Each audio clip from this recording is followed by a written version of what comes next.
Hello, it is I'm So Cutie, and my testing for Ruby Steel is in fact over. The deck is really fun. I have a couple of lists that I went through, and I'll kind of break it down for us. Overall, I don't think it's one of the greatest. I think it is a little bit of a meta bait, but it can perform. It can perform. So let's just get right into it. So these are some of my match breakdowns. This is notes on about 12 of them, but I did push for about 20. So I played probably 6 before the first change. Played the majority on the second list, and then the third one was kind of theory craft. I played like 2, so I do want to say that fitting in the 20 games is actually pretty time consuming, especially being a student and having full-time work. But I definitely wanted to share my thoughts on this list because I do believe it has potential. It's not my favorite. It is kind of a grindy game, but it performed pretty well. I had a lot of mirror matches. Amber Steel, Blurple is very, very popular. So a lot of the changes did actually fit with like purple because purple is a really big issue. So yeah, if you want to read some of those notes, there they are. So these are my key takeaways. The Challenger version, I had played a song version using Powerline just for only a little bit, but I didn't include it at all in the 20 games. It was just really hard to establish things, and the Challenger version just gave me a lot more wins. So I was like, yeah, I'm just going to play the Challenger version. Moana was really good. The first list, incredibly hard to have those evasives, but I think I fixed it. It plays really well. If the mulligan is really good, then the game goes really well. You can usually control about everything. And it has really good footing, but depending on the hand, it doesn't... It just depends on the hand, right? Like, you need to have kind of the correct first 3 turns in order to be able to answer almost every issue. And then once it gets to the late game, it's really just about being smart and having your resources in your hand and knowing when you're going to get hit by something, right? Overall, I would say it's probably the highest tier 2 deck. So, like, if you're just going from tier 1 to tier 5 or whatever, like, tier 1, we have... I don't know if there's a lot of... Like, tier 1 would probably be like that Artifacts list, right? But I do think that Artifacts list could play correctly enough to probably destroy this deck. But, again, if this deck drew really well, it would destroy that Artifacts list. So, the highest tier 2, maybe even the lowest tier 1. But it is good. It is good. It's good. This was my first one. I enjoyed it. This little Sisu had to get cut. This Vanellope had to get changed. This Alien Stitch just was not cutting it. I just added this for a little bit more cycling. But overall, it was pretty good. The Shark at the top end actually saved me a lot, so I wanted to bump it up. But this one was edging like a 50% like the entire time that I was playing. It was kind of just win-loss. Again, a lot of Blurple, a lot of the same matchups. So it was a lot of like adapting, and I would win and lose just because of kind of like RNG. In terms of like if I would really draw my engines, which you saw in some of my notes. But then my second list was a lot more consistent. I added Lumiere and Happy at the bottom, but I didn't go for the full Dwarf Mine. I actually added this Mr. Smee simply because of the Mushu giving resist in the late game. And this Genie. A lot of your challenging and things come from, like, a lot of your lore gain is from challenging, and this just, like, completely oppressed, like, the Dumbo, the Genie, especially with Lumiere. Like, Lumiere makes Smee, Genie, and Moana just monsters into things that are just tapping, right? So, super good.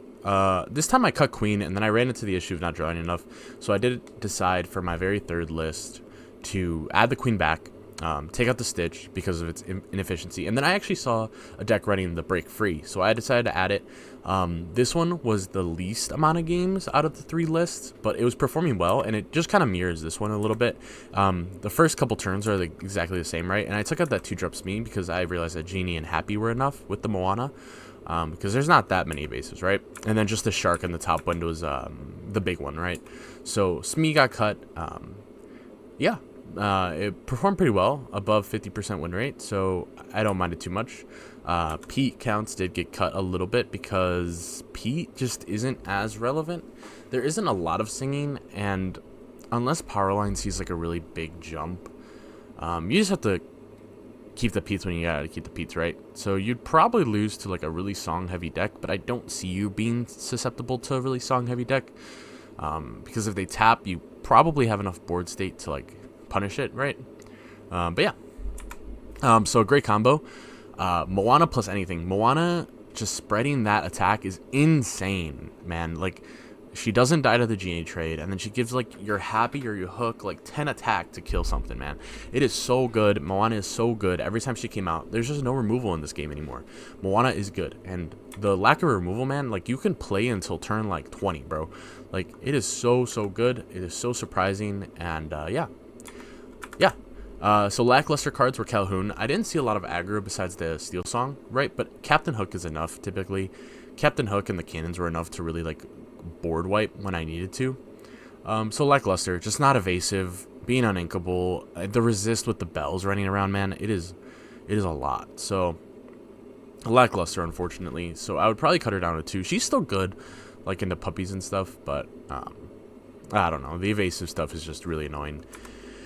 Pete, again, just not a lot of actions running around, not a lot of like Steel Song and really big songs that you need to worry about, at least right now while the meta still is developing. So I afforded to cut it down, but it is still good. Pete is still just such a good card. I felt kind of bad, but in this deck specifically, it just didn't make as much sense. These 2 cards, they just don't trade correctly into a lot of things. They die to like everything that you'd want them to not die to.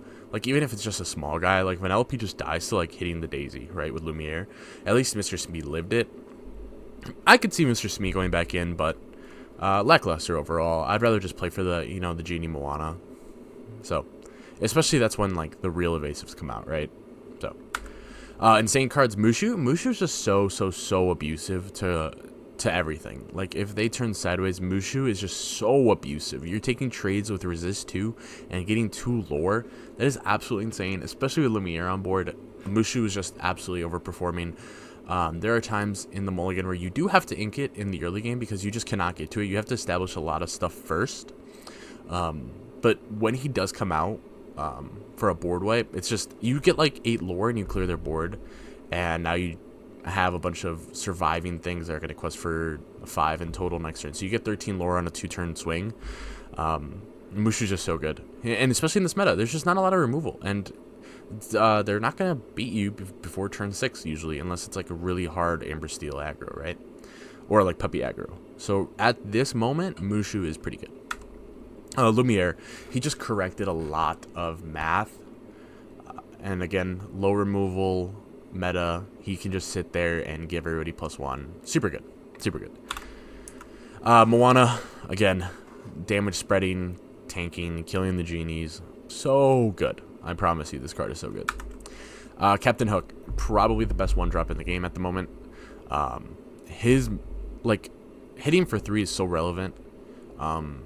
Being tanky, the new Nala, being the 1-drop, like, it's so good. It is just good. You see this in every Steel deck right now because it's good. It trades with itself for free if they tap, like it puts pressure on the board so people cannot tap. That's why people are playing Rafiki, right? This card is good. Very good. Best build to cultivate. I thought teching more Lumiere, LaFoe even, and then re-adding the Queen of Hearts for draw.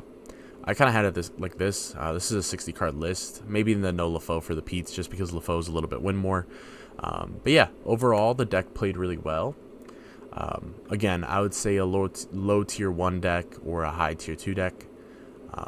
But these are the lists that I would run, and those were some of the key takeaways and notes that I put before. Some of the insane cards to, keep in mind, stuff that you may not really need, and things you might want to tech. I do wish that I do plan to somehow capture content either with real life games.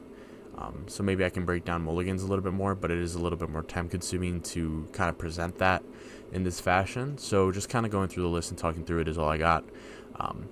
Overall, if you played this deck in a tournament, it would probably perform pretty well. Again, you just have to realize that you're susceptible to, not being able to control the songs and things that trade out with you, like, high stat green, high stat purple that kind of just beat you out. And Bell moving damage is so crazy. So purple is definitely your biggest enemy. Like, Bell is just so much. And if you don't find your evasives, you're not controlling that board. But yeah, overall, again, kind of reiterating and, repeating myself, but the deck performed well.